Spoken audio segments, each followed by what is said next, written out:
안녕하세요. 삶의 지혜와 깊은 통찰을 나누는 시간입니다. 오늘 이야기가 여러분의 마음에 깊은 울림을 준다면 구독과 좋아요를 통해 더 많은 분들이 이 은혜로운 여정에 함께할 수 있도록 마음을 나눠주세요. 여러분의 작은 실천이 다른 이들에게 큰 축복이 될 수 있습니다. 주님의 평화가 여러분과 함께하기를 빕니다. 오늘 우리는 내가 일으킨 폭풍을 만났을 때 무엇을 해야 하는가라는 주제로 함께 이야기 나누려 합니다. 이 질문은 곧 내 인생의 사명은 무엇인가라는 더 근본적인 질문과 맞닿아 있습니다. 여러분, 우리는 이 땅의 시간을 낭비하고 자원을 소모하며 오직 자신만을 위해 살도록 창조되지 않았습니다. 하나님께서는 우리 각자를 우리 자신보다 훨씬 더 위대한 목적을 위해 만드셨습니다. 우리에게는 우리가 살아갈 더 큰 목적과 계획이 있으며 이것을 바로 인생의 사명이라고 부릅니다. 우리가 태어나기도 전에 하나님께서는 이미 우리 삶을 통해 이루고 싶으신 일들을 계획해 두셨습니다. 하지만 안타깝게도 대부분의 사람들은 자신의 인생 사명을 발견하지 못한 채 그저 표류하듯 삶을 살아갑니다. 하나님께서 주신 사명을 깨달을 때 비로소 우리 삶은 진정한 의미를 갖게 됩니다. 만약 내 삶의 사명을 모른다면 삶은 가장 깊은 의미를 잃어버리게 되고 하나님께서 주신 수많은 재능 또한 제대로 사용하지 못하게 됩니다. 연구에 따르면 보통 사람은 600개에서 700개에 이르는 다양한 재능을 가지고 있다고 합니다. 아마 25개도 채 말하기 어려우실지 모르지만 우리 안에는 그만큼 놀라운 잠재력이 숨겨져 있습니다. 그리고 이 재능들은 오직 우리가 창조된 목적, 즉 우리의 사명을 완수할 때 온전히 발현될 수 있습니다. 성경은 이에 대해 많은 것을 이야기합니다. 에베소서 2장 10절은 이렇게 말합니다. 우리는 그가 만드신 바라 그리스도 예수 안에서 선한 일을 위하여 지으심을 받은 자니 이 일은 하나님이 전에 예비하사 우리로 그 가운데서 행하게 하려 하심이니라. 여기서 말하는 선한 일이 바로 우리 각자의 인생 사명입니다. 하나님께서는 우리를 이 땅에 보내시기 전부터 우리가 해야 할 일을 미리 계획해 두셨습니다. 예수님께서도 요한복음 20장 21절에서 말씀하셨습니다. 아버지께서 나를 보내신 것 같이 나도 너희를 보내노라. 아버지 하나님께서 예수님께 사명을 주셨듯 예수님께서도 우리에게 각자의 사명을 주셨다는 뜻입니다. 인생의 사명은 단순히 직업이나 경력, 취미가 아닙니다. 그것은 세상을 향한 우리의 기여이며 우리를 넘어 영원히 남을 유산입니다. 이 사명 없이는 그저 방황할 뿐입니다. 마가복음 8장 35절은 경고합니다. 누구든지 자기 목숨을 구원하고자 하면 잃을 것이요 누구든지 나와 복음을 위하여 자기 목숨을 잃으면 구원하리라. 자신만을 위해 살도록 만들어지지 않았다는 강력한 메시지입니다. 오직 주님과 복음을 위해 자신의 삶을 내어놓는 사람만이 진정으로 사는 것이 무엇인지 알게 될 것입니다. 언젠가 우리는 모두 하나님 앞에 서서 우리의 삶에 대해 설명해야 할 날이 올 것입니다. 사도 바울은 사도행전 20장 24절에서 이렇게 고백했습니다. 내가 달려갈 길과 주 예수께 받은 사명 곧 하나님의 은혜의 복음을 증언하는 일을 마치려 하면은 나의 생명조차 조금도 귀한 것으로 여기지 아니하노라. 그에게 가장 중요한 것은 돈을 많이 버는 것이 아니었습니다. 바로 주 예수께서 주신 사명, 그 일을 완수하는 것이었습니다. 여러분은 여러분의 인생 사명을 알고 계십니까? 하나님께서 여러분의 삶을 통해 이루고 싶어 하시는 독특한 기여가 무엇인지 아십니까? 이 질문은 우리 삶에서 그 무엇보다 중요합니다. 고린도전서 3장은 우리의 삶을 건축에 비유합니다. 우리는 모두 예수 그리스도라는 유일하고 참된 기초 위에 자신의 삶을 짓고 있습니다. 하지만 어떤 재료를 사용하느냐에 따라 그 결과는 완전히 달라집니다. 어떤 이는 금이나 은, 보석처럼 영원히 남을 가치로 삶을 짓습니다. 천년이 지나도 변치 않을 것들입니다. 반면 어떤 이는 나무나 풀, 집처럼 곧 불타 없어질 것들로 삶을 짓습니다. 심판의 날에 우리의 모든 행적은 불로 시험을 받게 될 것입니다. 우리가 영원한 가치로 삶을 지었다면 그 공적은 불 속에서도 살아남아 상을 받을 것입니다. 하지만 헛된 것들로 삶을 지었다면 모든 것이 불타 없어지고 부끄러운 구원을 얻게 될 것입니다. 마치 불길 속에서 겨우 몸만 빠져나온 사람처럼 말입니다. 이처럼 우리의 인생 사명을 알고 완수하는 것은 너무나 중요합니다. 그래서 오늘 우리는 성경 속 한 인물의 삶을 통해 이 사명에 대한 깊은 교훈을 배우고자 합니다. 그의 이름은 요나입니다. 우리는 보통 3가지 방법으로 배웁니다. 설명을 통해 배우거나 경험을 통해 배우거나 혹은 다른 사람의 본보기를 통해 배웁니다. 다른 사람의 경험, 특히 실패의 경험을 통해 배우는 것은 가장 지혜로운 방법입니다. 우리가 인생의 모든 실수를 직접 다 해볼 만큼 시간이 많지 않기 때문입니다. 요나는 인생의 전반부에서 자신의 사명을 놓쳤지만 하나님의 은혜로 2번째 기회를 얻어 인생의 후반부의 사명을 완수한 인물입니다. 그의 이야기를 통해 우리는 인생의 사명에 대한 10가지 중요한 교훈을 발견하게 될 것입니다. 첫째, 나의 인생 사명은 하나님의 말씀으로부터 옵니다. 텔레비전이나 책, 잡지, 혹은 친구들에게서 사명을 얻는 것이 아닙니다. 하나님으로부터 오지 않은 사명은 거짓된 사명이며 결코 우리를 만족시킬 수 없습니다. 명예, 부, 쾌락, 지위, 그 어떤 것도 하나님께서 설계하신 사명을 대신할 수 없습니다. 요나서 1장 1절은 이렇게 시작합니다. 여호와의 말씀이 아미떼의 아들 요나에게 임하니라 이르시되 요나의 사명은 하나님의 말씀이 그에게 임하면서 시작되었습니다. 하나님께서는 성경을 통해 말씀을 듣는 시간을 통해 또는 꿈과 환상을 통해 우리에게 말씀하십니다. 여러분의 사명을 알기 원한다면 하나님의 말씀에 귀를 기울여야 합니다. 둘째, 나의 인생 사명은 믿음의 발걸음을 요구합니다. 사명은 우리를 편안한 자리에 머물게 하지 않습니다. 때로는 우리의 편견에 도전하고 우리를 성장시키기 위해 믿음으로 한 걸음 내딛기를 요구합니다. 하나님께서는 요나에게 이렇게 말씀하셨습니다. 너는 일어나 저 큰 성읍 니느웨로 가서 그것을 향하여 외치라.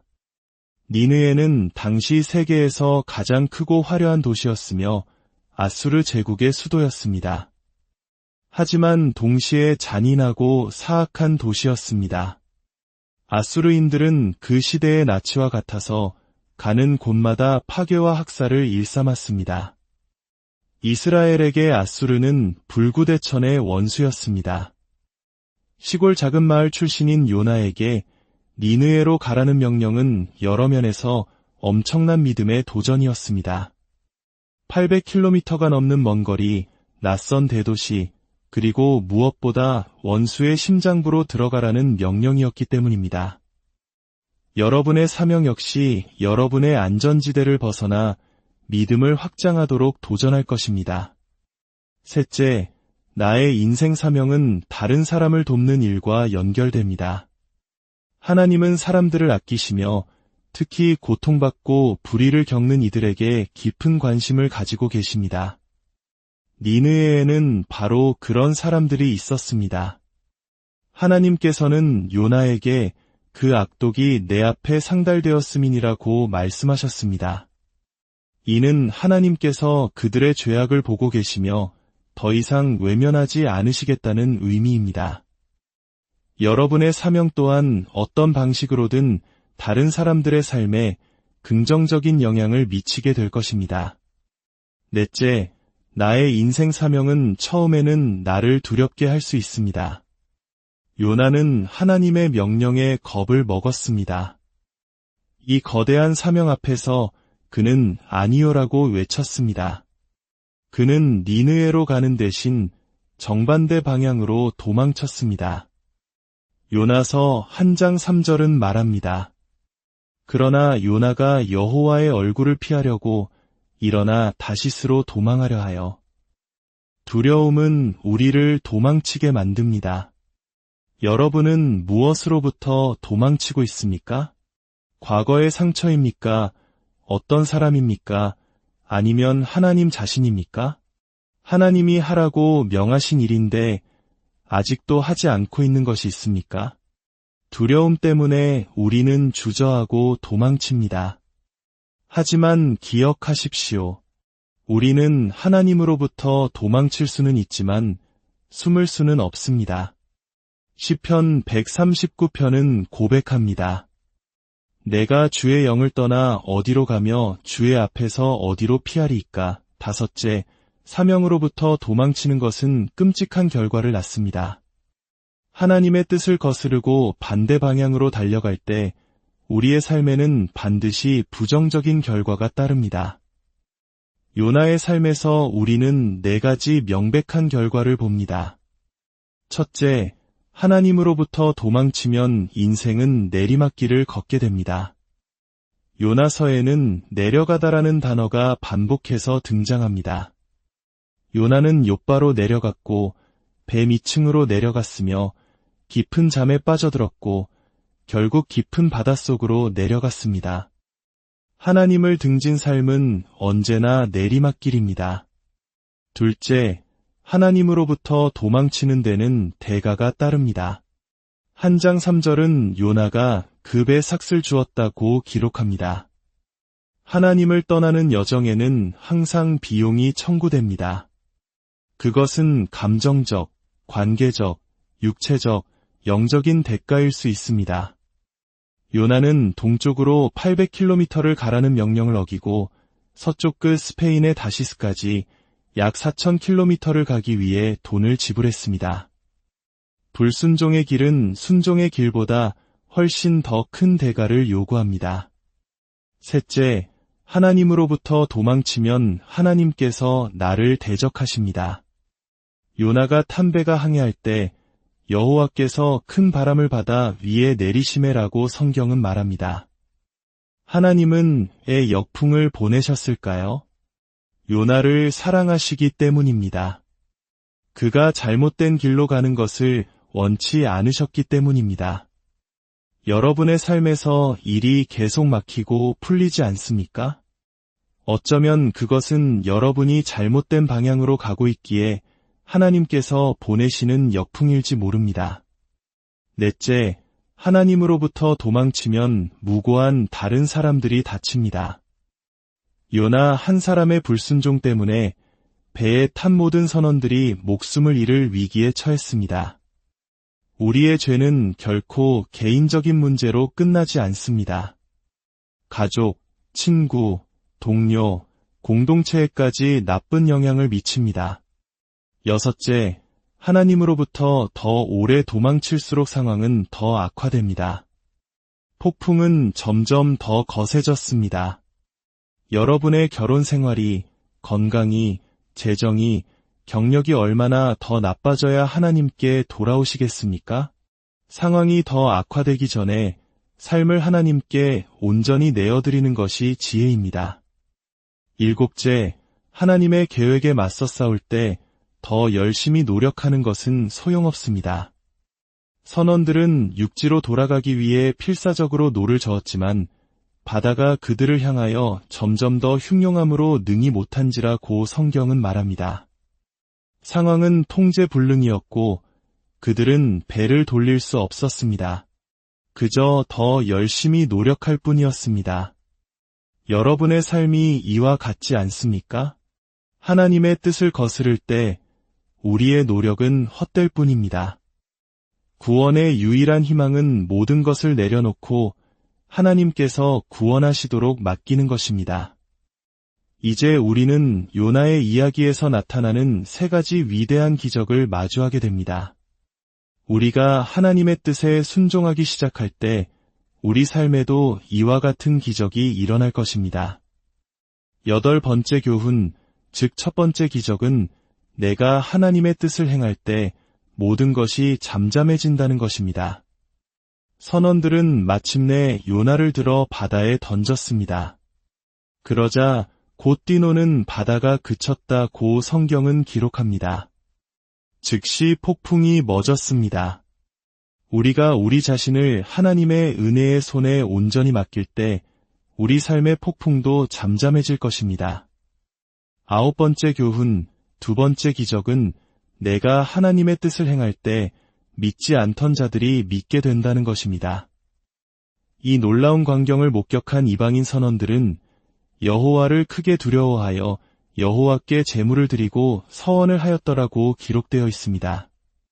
그들은 참되신 하나님을 경배하기 시작했습니다.